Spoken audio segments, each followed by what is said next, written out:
नहीं मानूंगा। 3.5 लाख वोट पाने वाले निर्दलीय युवा जयराम महतो का पहला रिएक्शन। क्या कहा? लोकसभा चुनावों के परिणाम आ चुके हैं। कुछ दिनों में देश में नई सरकार का गठन हो जाएगा। इस दौरान कई लोकसभा सीटों की चर्चा देश भर में हो रही है। इनमें एक लोकसभा सीट झारखंड की गिरिडीह भी रही। यहाँ एक निर्दलीय युवा प्रत्याशी ने झारखंड मुक्ति मोर्चा और आजसू दोनों को चिंतन करने पर मजबूर कर दिया। यहाँ से चुनाव लड़ने वाले निर्दलीय प्रत्याशी जयराम महतो को 3,40,000 से ज्यादा लोगों ने वोट दिया है। हालांकि जयराम इस सीट से चुनाव हार गए, लेकिन इन चुनावों में अपनी छाप भी छोड़ गए हैं। लोकसभा चुनावों में हार के बाद जयराम महतो का पहला रिएक्शन सामने आया है। सोशल मीडिया पर उन्होंने एक कविता शेयर की है। क्या हार में क्या जीत में, किंचित नहीं भयभीत में, संघर्ष पथ पर जो मिले यह भी सही वो भी सही, वरदान मांगूंगा नहीं, हो कुछ पर हार मानूंगा नहीं। बता दे, झारखंड लोकसभा चुनावों में भाजपा को झटका लगा है। पिछली बार हुए लोकसभा चुनाव में 11 सीटों पर जीत दर्ज करने वाली भाजपा इस बार 8 सीटों में ही सिमट कर रह गई। कांग्रेस को 2 सीटों पर जीत मिली, जबकि जेएमएम ने 3 सीटों पर जीत दर्ज की है। इस दौरान गिरिडीह लोकसभा सीट पर टाइगर जयराम महतो को एक नए सितारे की तरह उभर कर सामने आए हैं। आगामी विधानसभा चुनावों में जयराम महतो की इस क्षेत्र में बड़ी भूमिका देखने को मिल सकती है, जो कांग्रेस बीजेपी के साथ जेएमएम और आजसू की चिंता बढ़ा भी सकती है।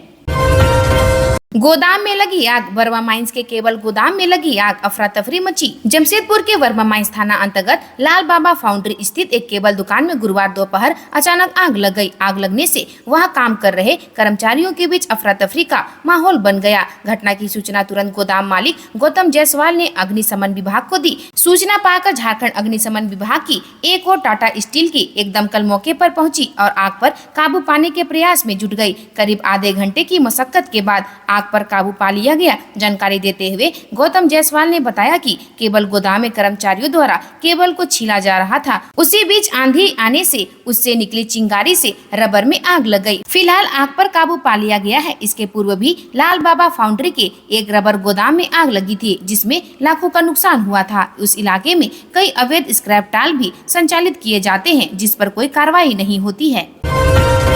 बिहार में झारखंड की बच्ची की संदिग्ध मौत। सासाराम में ईंट भट्टी में काम करती थी, ठेकेदार ने पलामू में दफनाया। रेप के बाद हत्या की आशंका। सासाराम के ईंट भट्टी में काम करने वाली आदिम जनजाति की नाबालिग बच्ची की संदिग्ध हालत में मौत हो गई। मृतक बच्ची की उम्र सिर्फ 13 साल की थी और वह झारखंड के पलामू की रहने वाली थी। परिवार का आरोप है कि बच्ची के साथ पहले रेप किया गया, फिर उसकी हत्या कर दी गई। बताया जा रहा है कि नाबालिग की मौत के बाद ईंट भट्टी का ठेकेदार नाबालिग का शव लेकर पलामू उसके घर पहुंचा था और बच्ची की मां की गैर मौजूदगी में शव को दफना दिया। गांव वालों ने इसकी सूचना मृतका की मां को दे दी। मां अपनी बेटी की हत्या को लेकर थाने पहुंची और हत्या का आरोप लगाया। दरअसल नाबालिग बच्ची मानव तस्करी का शिकार हुई थी। लड़की कोरवा जनजाति से आती है तो उसकी गिनती आदिम जनजाति में होती है। लड़की के पिता का देहांत हो चुका है। माँ जीरा कुंवर ने दूसरी शादी कर ली थी। नाबालिग बिल्कुल अकेली थी, जिसका मानव तस्करों ने फायदा उठाया। फिलहाल पुलिस ने शव को कब्र से निकालकर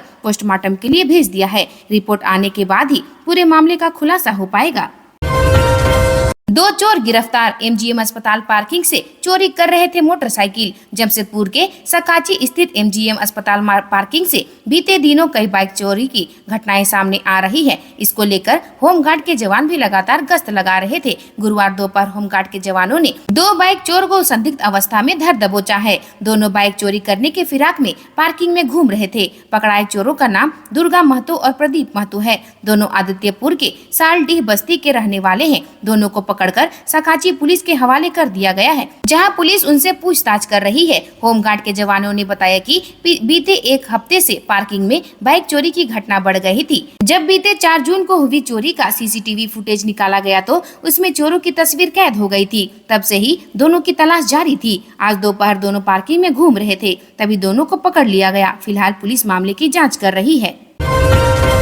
हेमंत जी, आपको बड़ी तमन्ना थी। कल्पना सोरेन के आरोपों पर ये क्या बोल गए बाबूलाल मरांडी। पूर्व मुख्यमंत्री हेमंत सोरेन की पत्नी और गांडे से नवनिर्वाचित विधायक कल्पना सोरेन के जेल में खतरे के आरोप पर भाजपा प्रदेश अध्यक्ष बाबूलाल मरांडी ने प्रतिक्रिया दी है। उन्होंने मुख्यमंत्री चंपई सोरेन को टैग करते हुए एक्स पर लिखा है कि हेमंत जी को यातना दी जा रही है तो न्यायालय से अनुरोध कर उनके बैरक का सीसीटीवी फुटेज सार्वजनिक किया जाना चाहिए। उन्होंने लिखा कि अगर यातना देने की बात सामने आती है तो वो उन्हें जेल मैनुअल के अनुसार सुविधाएं देने के लिए हेमंत सोरेन के साथ खड़े होंगे। इंटरनेट मीडिया एक्स पर तंज करते हुए बाबूलाल मरांडी ने लिखा कि हेमंत जी, आपको बड़ी तमन्ना थी लोगों को उठाकर जेल में डालने की। सत्ता से अहंकार को आपने सैकड़ों निर्दोषों को जेल में डाला। तब आपको ना तो मानवाधिकार का ख्याल आया, न जेल के अंदर की बदतर हालतों का। मरांडी ने आगे लिखा कि ईश्वर का न्याय देखिए कि जिस जेल के खेल को आपने शुरू किया, अपने कुकर्मों के कारण आप भी उसी खेल का शिकार हो गए। वैसे अब आप बेकार में ही मानवाधिकार और आदिवासी बंधुओं की चिंता में दुबले हुए जा रहे हैं। बाबूलाल मरांडी ने आगे कहा कि जब संथाल में सैकड़ों आदिवासी बेटियों को लव जिहाद में फंसाया गया, शरीर के टुकड़े टुकड़े कर दिए गए, गाड़ियों से कुचला गया, तब आपको आदिवासियों की याद नहीं आई। भाजपा का अभिनंदन समारोह, जीते सभी सांसदों को किया गया सम्मानित। बाबूलाल बोले, झारखंड में बनानी है मजबूत सरकार। राजधानी रांची के भाजपा दफ्तर में आज जीते हुए सभी सांसदों को सम्मानित किया गया। राज्य से सभी नेता इस कार्यक्रम में पहुंचे थे और भाजपा के सभी सांसद भी इसमें शामिल थे। कार्यक्रम को संबोधित करते हुए प्रदेश अध्यक्ष एवं पूर्व मुख्यमंत्री बाबूलाल मरांडी ने कहा कि जनता के आशीर्वाद से प्रधानमंत्री नरेंद्र मोदी के नेतृत्व में देश में तीसरी बार मोदी सरकार का संकल्प पूरा हुआ है। बाबूलाल ने कहा कि यह उपलब्धि ऐतिहासिक है। जनता ने मोदी सरकार की नीतियों और कार्यक्रमों पर अपनी मुहर लगाकर आत्मनिर्भर भारत, विकसित भारत बनाने का जनादेश दिया है। मरांडी ने नवनिर्वाचित सांसदों एवं उपविजेता रहे प्रत्याशियों का स्वागत एवं अभिनंदन करते हुए कहा कि जनता ने 9 सीट पर जीत दिलाकर एनडीए को झारखंड में सबसे बड़ा गठबंधन बनाया है। जनता ने 50 से अधिक सीटों पर भाजपा को जीत दिलाई है। चतरा में 40 से नहीं टूटा कांग्रेस का वनवास, चुनावी अखाड़े में दिग्गज को मिली मात। चतरा लोकसभा क्षेत्र में इस बार भी कांग्रेस के 40 वर्ष का वनवास नहीं टूट पाया। यहां से कांग्रेस पार्टी के उम्मीदवार को पुनः हार का सामना करना पड़ा। हालांकि कांग्रेस के उम्मीदवार ने चतरा से जीत हासिल करने के लिए पूरा जोर लगाया, लेकिन सफलता नहीं मिली। चतरा लोकसभा क्षेत्र में कांग्रेस पार्टी को आखिरी बार 1984 में जीत मिली थी। उस चुनाव में इंदिरा गांधी की हत्या की सहानुभूति की लहर पर सवार होकर योगेश चतरा के सांसद बने थे, लेकिन 1984 के बाद कांग्रेस पार्टी को चतरा से फिर कभी जीत नसीब नहीं हो सकी। हालांकि कांग्रेस पार्टी ने चतरा से जीत हासिल करने के लिए लगभग हर चुनाव में पूरा दमखम लगाया है, लेकिन किसी भी चुनाव में कांग्रेस पार्टी को चतरा से सफलता हाथ नहीं लगी है। इस बार हुए चुनाव में कांग्रेस ने झारखंड के दिग्गज कांग्रेसी नेता डाल्टनगंज के पूर्व विधायक कियन त्रिपाठी को चतरा के चुनावी अखाड़े में उतारा था। पार्टी को उम्मीद थी कि कियन त्रिपाठी के चेहरे की बदौलत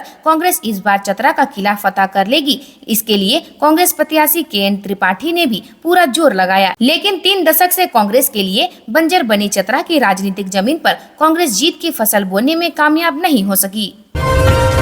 नाबालिग के अपहरण व दुष्कर्म मामले में 20 वर्ष कैद। शादी की नीयत से नाबालिग का अपहरण कर दुराचार करने के मामले में गुरुवार को पोस्को के विशेष न्यायाधीश प्रभाकर सिंह की अदालत ने मुजरिम सरायढेला थाना क्षेत्र के कोला कुसमा निवासी करण धीवर को 20 वर्ष की कैद व 15,000 रुपए जुर्माना की सजा सुनाई है। करण फिलहाल जेल में है। उसके खिलाफ पीड़िता के पिता ने बलियापुर थाना में 19 अक्टूबर 2023 को मामला दर्ज कराया था। इसके अनुसार उनकी 13 वर्षीय पुत्री 17 अक्टूबर 2023 को दिन के 12 बजे घर से बलियापुर जाने की बात कहकर निकली। बाद में पता चला कि वह गांव के ही सुंदरा मुखर्जी के साथ गई थी। सुंदरा से पूछताछ करने पर उसने कोई जवाब नहीं दिया। शाम को करण धीवर बेटी के साथ शादी कर फोटो व्हाट्सएप पर पोस्ट किया। तब पता चला कि उसने शादी की और शारीरिक संबंध बनाया। एक अन्य खबर के अनुसार एक नाबालिग को प्रेम जाल में फंसाकर उसके साथ दुराचार करने के मामले में गुरुवार को पोक्सो के विशेष न्यायाधीश प्रभाकर सिंह की अदालत ने बलियापुर थाना क्षेत्र के रंगामाटी निवासी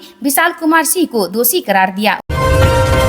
अबुआ आवास योजना के लाभुक से 8,000 रुपए रिश्वत लेते मुखिया गिरफ्तार। एसीबी ने की कार्रवाई। झारखंड सरकार के अबुआ आवास योजना के लाभुक से रिश्वत ले रहे एक मुखिया को एंटी करप्शन ब्यूरो टीम की गिरफ्तार किया है। गिरिडीह जिले में बड़ी कार्रवाई करते हुए एसीबी ने मुखिया को रंगे हाथ धर दबोचा। एसीबी की टीम ने गुरुवार को जमुआ प्रखंड के चरघरा पंचायत के मुखिया महावीर दास को 8,000 रुपए रिश्वत लेते रंगे हाथ गिरफ्तार किया है। मुखिया के गिरफ्तारी के बाद इलाके में तरह तरह की चर्चा हो रही है। जानकारी के अनुसार चरघरा पंचायत के मुखिया महावीर दास ने प्रखंड के सिमराटाड़ गांव के रहने वाली मुन्नी देवी से अबुआ आवास योजना का लाभ दिलाने के नाम पर 10,000 रुपये रिश्वत की मांग की थी। रिश्वत की राशि नहीं देने के पाने के कारण मुन्नी देवी का अबुआ आवास योजना पास नहीं हो रहा था। मुनिया देवी को जब कोई रास्ता न सूझा तो उसने एसीबी धनबाद की टीम को इसकी सूचना दी। एसीबी की टीम ने योजना बनाकर जाल बिछाया और मुखिया को रिश्वत लेते रंगे हाथ धर दबोचा। उसे तत्काल गिरफ्तार कर लिया गया है। आज के लिए बस इतना ही। मिलते हैं अन्य नई खबरों के साथ में। धन्यवाद।